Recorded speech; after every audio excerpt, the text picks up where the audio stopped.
नमस्कार विद्यार्थी मित्रांनो, मी प्रियंका ग्लोबल ऑनलाईन मराठीमध्ये आपल्या सगळ्यांचं मनापासून स्वागत करते.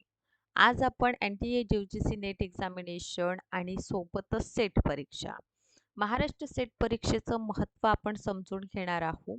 सोबतच अनेक विद्यार्थी मित्र महाराष्ट्र सेट एक्झामिनेशन क्वालिफाय झालेले असेल, अशा वेळी आपण नेट परीक्षेला प्रेफरन्स द्यायचं का?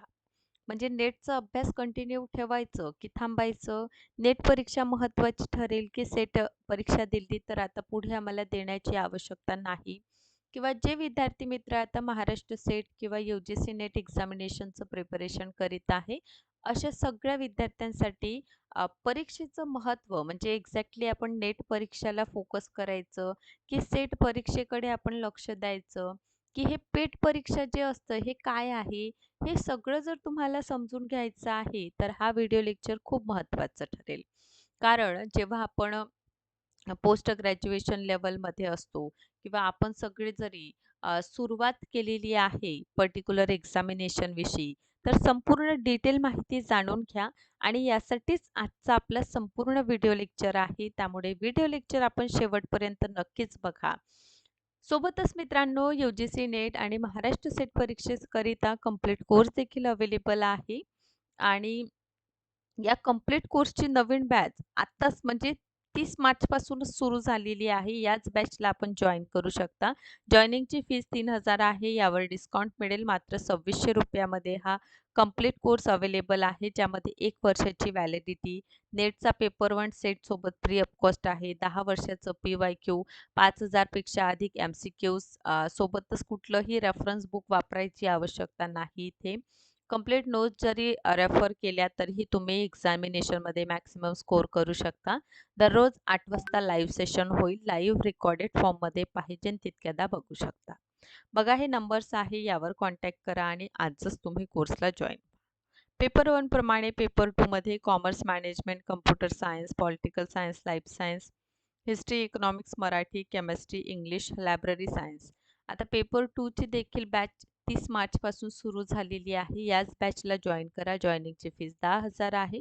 यावर डिस्काउंट मिळेल. मात्र 8,000 मध्ये 1 वर्षाची व्हॅलिडिटी सोबतच नेट आणि सेटचा पेपर 1 इथे फ्री ऑफ कॉस्ट मिळेल. बघा हे नंबर्स आहे, यावर कॉन्टॅक्ट करा आणि आजच कोर्सला तुम्ही जॉइन करून घ्या. आता सर्वप्रथम इथे आपण काही महत्त्वपूर्ण मुद्दे डिस्कशन करून घेऊया. सर्वप्रथम UGC नेट एक्झामिनेशन काय आहे? आपण सेट द्यायची का? की हे पेट परीक्षा काय होतं? हे सुद्धा थोडंसं तुम्हाला मी आज समजावून सांगणार आहे. म्हणजे तुम्ही आपलं प्रेफरन्स निवडू शकता. आता काय होतं, नेट परीक्षा ही नॅशनल म्हणजे राष्ट्रीय स्तरावरील काय आहे एलिजिबिलिटी, हे तीनही म्हणजे हे दोनही परीक्षा असिस्टंट प्रोफेसर या पदाकरिता होत असतं. ठीक आहे. असिस्टंट प्रोफेसर जर मित्रांनो आपल्याला व्हायचं आहे, तर आपण नेट किंवा सेट देऊ शकतो. आता सेट दिल्याने काय होतं, स्पेशली जर महाराष्ट्र सेट बोलत आहोत, तर आपण महाराष्ट्रामध्ये असिस्टंट प्रोफेसर म्हणून कार्यरत होण्यासाठी एलिजिबल होत असतो. ओके. आणि जर आपण नेट दिलं तर नॅशनल म्हणजे संपूर्ण भारतामध्ये आपल्याला कुठंही आपण असिस्टंट प्रोफेसर म्हणून कार्य करू शकतो. हा बेसिक फरक आहे. ठीक. बरं, आता एक्झामिनेशनमध्ये इथे परीक्षेमध्ये प्रश्न हिंदी आणि इंग्लिशमध्ये विचारले जातं आणि इथे जर आपण विचार केला तर मराठी, महाराष्ट्र सेट मराठीमध्ये आणि इंग्लिशमध्ये होत असते. ओके. या व्यतिरिक्त या परीक्षेमध्ये सुद्धा 2 पेपर असतात. सेट परीक्षेमध्ये देखील 2 पेपर असतात. आता इथे पेपर 1 हा जनरल आहे, तर पेपर 2 सब्जेक्टिव्ह आहे.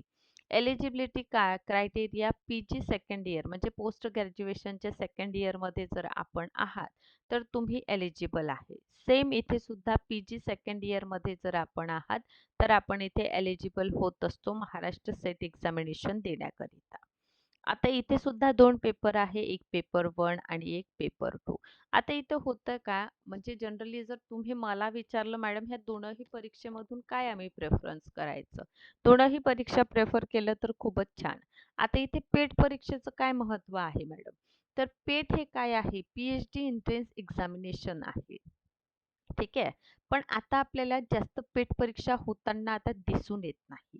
तर ह्या पेट परीक्षेचा पर्याय किंवा जर तुम्हाला पी-एच-डी करायचं आहे, तर मॅडम पी-एच-डी कसं करायचं? जर पेट आता होत नाही, तर पी-एच-डी विद्यार्थ्यांना करायचं आहे, तर विद्यार्थ्याने कसं करायला हवं? तर बघा, जेव्हा आपण नेट परीक्षेचं मित्रांनो फॉर्म भरतो, तर या फॉर्म भरताना 3 पर्टिक्युलर क्रायटेरिया आहे. पहिला तर असिस्टंट प्रोफेसरसाठी आपण काय देत आहोत? नेट देत आहोत. दुसरा असतं जी-आर-एफ. जी-आर-एफ म्हणजे ज्युनियर रिसर्च फेलोशिप इथे आपल्याला मिळत असते. ठीक आहे? म्हणजे पैसे मिळतात असं समजा फेलोशिप मिळतं आपल्याला. या व्यतिरिक्त तिसरं जे क्रायटेरिया आहे नेट परीक्षेचा तो पी-एच-डीचा आहे मित्रांनो. आता पी-एच-डीचे असल्यामुळे काय होतं, की जर तुम्ही हा पर्टिक्युलर क्रायटेरिया म्हणजे पर्टिक्युलर एक्झामिनेशनमध्ये पी-एच-डीचा क्रायटेरिया जर तुम्ही क्लिअर केलेलं, तर येथूनही देखील तुम्ही समोर जे आहे ना, पेट न देता सरळ तुम्ही पी-एच-डी करू शकता नेट एक्झामिनेशनच्या तिसऱ्या कॅटेगरीतून क्वालिफाय करून. ठीक आहे. सोबतच यू-जी-सी नेट एक्झामिनेशन हे वर्षातून 2दा होतं आणि महाराष्ट्र सेट परीक्षा वर्षातून एकचदा होत असते. दोनही परीक्षेचं जे काठिण्य पातळी आहे त्यामध्ये ऑब्व्हियसली फरक आहे. महाराष्ट्र सेट एक्झामिनेशनच्या कंपॅरेटिव्हली आपण विचार केलं सेट ही टफच असतं. नेट ही टफच असतं आणि सेटसुद्धा असं खूपच सोपं आहे असं काहीच नाही. दोनही परीक्षेविषयी आणखीन तुम्हाला क्लॅरिटी पाहिजे आहे, तर तुम्ही कट ऑफ एकदा बघा. ठीक आहे. कट ऑफ का बरं? कारण तुम्हाला काठिण्य पातळी इथे कळून येईल. सिलॅबसविषयी एकदा पाहून घ्या. सिलॅबस जरी दोनही परीक्षेचा सारखाच दिलेला असला, तरीही परीक्षेमध्ये जे क्वेश्चन्स आपल्याला विचारले जातं, क्वेश्चनचं जे विचारण्याचं पॅटर्न आहे मित्रांनो, ते खूप वेगळं आहे. नेट एक्झामिनेशनचं क्वेश्चन विचारण्याची पद्धत आणि सेट परीक्षेच्या प्रश्न विचारण्याची पद्धतीमध्ये आपल्याला फरक जे आहे ते दिसून येतं.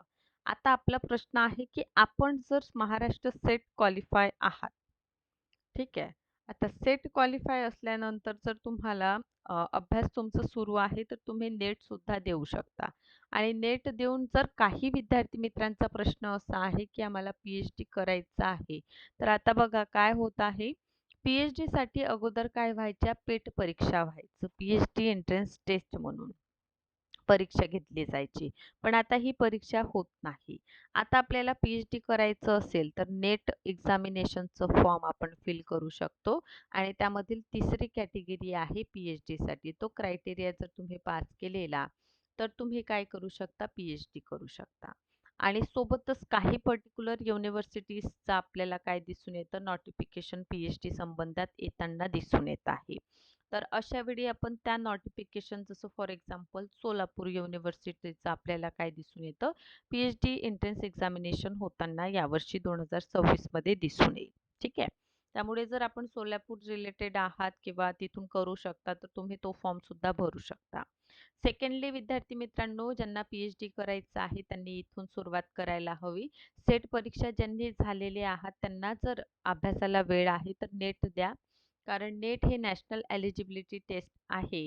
तर एक जर आपण पॅरलली किंबहुना असे विद्यार्थी मित्र जे आतापर्यंत कुठलंही परीक्षा ज्यामध्ये नेटही पास झालेले नाही, सेटसुद्धा क्वालिफाय झालेले नाही, यांनी काय करा समांतर अभ्यास करा. दोनही पेपर द्यायला सुरुवात करा. कारण काय होतं जेव्हा आपण व्यवस्थित अभ्यास करतो, तेव्हा दोनही परीक्षा सोबतच आपण क्वालिफाय होऊन जात असतो. त्यामुळे जर तुम्ही अभ्यास करत आहात, तर पॅरलरली अभ्यास करा. ते तुमच्या परीक्षेसाठी किंवा आणखीन तुमचं थिंकिंग लेव्हल जे आहे एक्झामिनेशन संबंधात ते वाढवू शकतं. सोबतच या संबंधित आपली बॅच सुरू झालेली आहे. बघा हे नंबर्स आहे. यांवर कॉन्टॅक्ट करा आणि कोर्सला आपण जॉइन व्हा लवकरात लवकर, जेणेकरून अभ्यासाला तुम्ही सुरुवात करू शकता. कोर्समध्ये कंप्लीट आपल्याला गाईडन्स मिळेल आणि कुठलंही रेफरन्स न वापरता आपण कंप्लीट नोट्स मॉक टेस्टच्या माध्यमातून एक्झामिनेशन क्वालिफाय होऊ शकतो. हा व्हिडिओ आवडला असेल तर नक्कीच लाईक करा आणि सोबतच अशाच पद्धतीने माझे व्हिडिओ लेक्चर्स बघत चला. Thank you so much.